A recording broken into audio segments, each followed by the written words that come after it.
이 진짜가 아닌 거짓을 마치 진실처럼 포장해서 상습적으로 거짓말을 하는 반사회적 인격장애.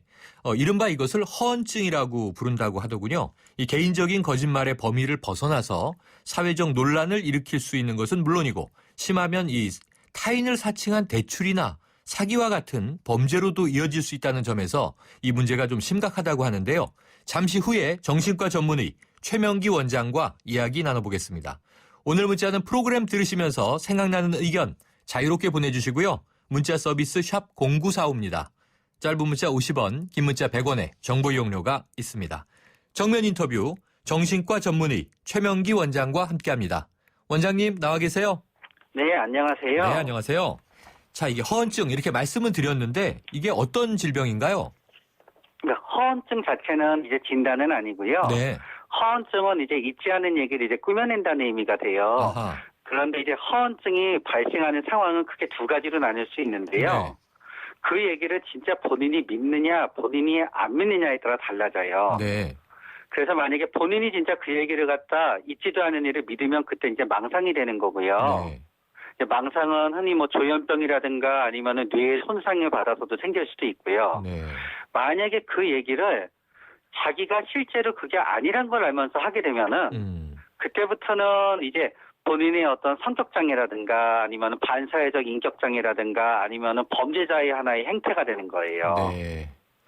그렇군요. 자신이 한 말을 믿느냐 아니냐로 구분이 되는데 자, 그런데 네. 이 허언증이라는 말이 의학적인 질환의 정확한 명칭은 아닌 거군요. 네, 정확한 명칭이라고 하면 이제 컨파비레이션이라고 자카증이라는 말이 있는데요. 네네. 그거는 우리가 생각하듯이 일부러 거짓말을 하는 경우가 아니라요. 아하. 알코올의존증에 의해서 알코올성 치매 환자분들은 네. 예를 들어서 저를 한 번도 본 적이 없지만 제가 알코올성 치매 환자분한테 저 3일 전에 보셨지요? 그러면은 맞습니다. 3일 전에 공항에서 봤지요? 이런 식으로 아하. 말을 지어내세요. 네, 그렇군요. 그래서 말을 만들어낸다는 의미의 자카증이라고 하는 게 네네. 하나의 그 뇌 손상의 증세이기는 해요. 그런데 그렇군요. 그거는 우리들이 흔히 생각하는 고의적인 거짓말을 지어내는 허언증과는 다른 거죠. 네. 자, 원장님, 그러면은요, 우리가 이 네. 드라마나 영화에서 요즘에 그 리플리 증후군이라는 이야기가 많이 나오는데요. 네. 이것도 좀 비슷한 질병으로 볼 수 있습니까? 비슷하지만 약간 다를 수 있는 게요. 네. 예를 들어서 사기꾼 같은 경우에도 거짓말을 굉장히 많이 하잖아요. 그렇죠. 근데 사기꾼은 거짓말을 하면서 어떤 그 상황에 맞는 게 있고요. 본인이 사기를 치면서 누군가의 신분을 도용하더라도 네. 들킬까봐 무서워서 그 사기 행위만 끝나면 빨리 본인의 신분으로 돌아와서 숨거든요. 네. 그런데 리플리 증후군은 어떤 특징이 있냐 하면은 본인이 타인의 신분이 된다는 걸 오히려 굉장히 즐기는 거예요. 아하. 네. 네. 그리고 거기서 빠져나오지 못하는 거죠. 그렇기 때문에 리플리 증후군인 범죄자들은 결국은 계속 누군가의 신분을 도용하다가 오히려 꼬리가 발치가 되는 일이 생기게 되죠. 네, 맞습니다. 이 이름 자체가 영화에서 이제 등장했던 이름이기도 하고요. 맞아요. 그러면요, 네. 원장님이 허언증과 같은 반사회적 인격장애 또 어떤 네. 것들이 있습니까? 일단은 그 반사회적 인격장애라는 표현 자체가 네네. 그 진단기 중에 하나가 거짓말이 들어가게 돼요. 그렇기 때문에 반사회적 인격장애인 분 중에 이제 이런 허언증을 보는 분들을 보다가 보면은 네. 대부분들은 이렇게 남한테 거짓말을 해서 남을 속인다는 거에 대해서 굉장히 커다란 즐거움을 느껴요. 아하. 그러면서 자기가 남인 척하거나 자신에 대해서 어떤 그 굉장히 자신을 갖다 과대 포장하는 거짓말을 하면서요. 네. 남들이 우러러봐줄 때 굉장히 자기 존중감이 올라간다고 생각을 해요. 그렇군요. 네. 자, 그러면 결국 우리 사회에 거짓말이 점점 늘어나고 있다. 이런 현상으로 읽히는데요. 네. 이렇게 이 헌증이 그럼 늘어나는 원인, 그 원인은 무엇으로 꼽으십니까?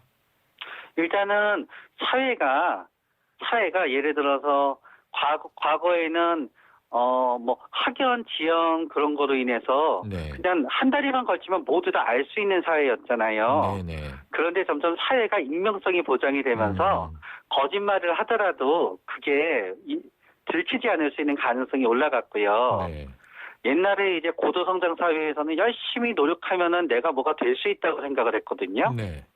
근데 이게 점점 양극화가 이루어지게 되면서 열심히 노력해도 내가 정상적으로 거기에 될 수 없다고 생각하게 되니까요. 네. 그냥 내가 의대에 가느니 의사 인척하면 어떨까? 내가 로스쿨에 가서 변호사가 되는 것보다 그냥 변호사 인척하면 돼라는 아하, 식으로 네. 중간에 건너뛰고 어떤 인척하는 게 이제 늘었고요. 그렇군요. 그런 다음에 어떻게 생각하다가 보면 우리가 신분을 보장할 수 있는 여러 가지 도구들이 늘었잖아요. 네. 그러나 반대로 주민등록증이라든가 몇 가지 도구만 본인이 위조를 하면은 면허증이라든가 그때부터 전문가로 인정받기 이제 쉬운 측면도 있고요. 네.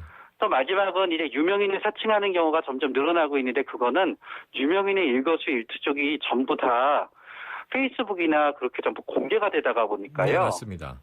SNS를 통해서 정보를 많이 습득할 수 있게 되니까 내가 누구인 척하기가 점점 더 쉬워지는 거예요. 네. 직접 드러날 필요는 없고요. 네. 그러면 지금 말씀하신 대로 이제 SNS라는 온라인 공간에서 이 유명인이 아닌 일반인이 마치 그 스타인 것처럼 사진을 걸어놓고 사칭하는 사례가 굉장히 많이 벌어지는데요. 이런 것도 일종의 허언증이라고 봐도 좋은가요? 그럼요. 그것도 결국은 있지 않은 거고 남의 신분을 갖다 이제 도용하게 되는 거니까요. 일단은 본인은 굉장히 대단한 위치가 아니었다고 생각했는데 스타 이름을 하면서 계속 뭐 이렇게 반응이 올라오는 게 본인한테 굉장히 어떤 즐거움이 되고요. 네네. 나쁜 의미에서. 그러면서 이게 결국은 본인을 갖다 그 스타로 생각하는 사람을 갖다 속여먹을 수 있으니까요. 네. 거기에서 또 쾌감이 생기고요. 네. 그러면서 그 스타 자체의 어떤 명예라든가 이익에 손상을 주게 되니까 남한테 피해를 주는데도 쾌감이 생기게 되는 거고요. 거기에서 만약에 뭐 선물을 중간에서 갈취한다거나 그런 게 있게 되게 되면은 경제적인 이익까지 생기게 되면서 빠져나오지 못하게 되는 거예요. 점점 이제 일이 커지게 되는군요. 그런데 이제 말씀 주신 대로 이 인터넷 온라인 공간에서는요. 그 익명성이 더 잘 감춰질 수 있으니까 오히려 이러한 거짓말놀이를 이제 패러디하면서 일종의 뭐 유희처럼 이용하기도 한다고 하던데 이런 게 좀 확산되는 것은 사회적으로 염려스러운 부분 아닌가요?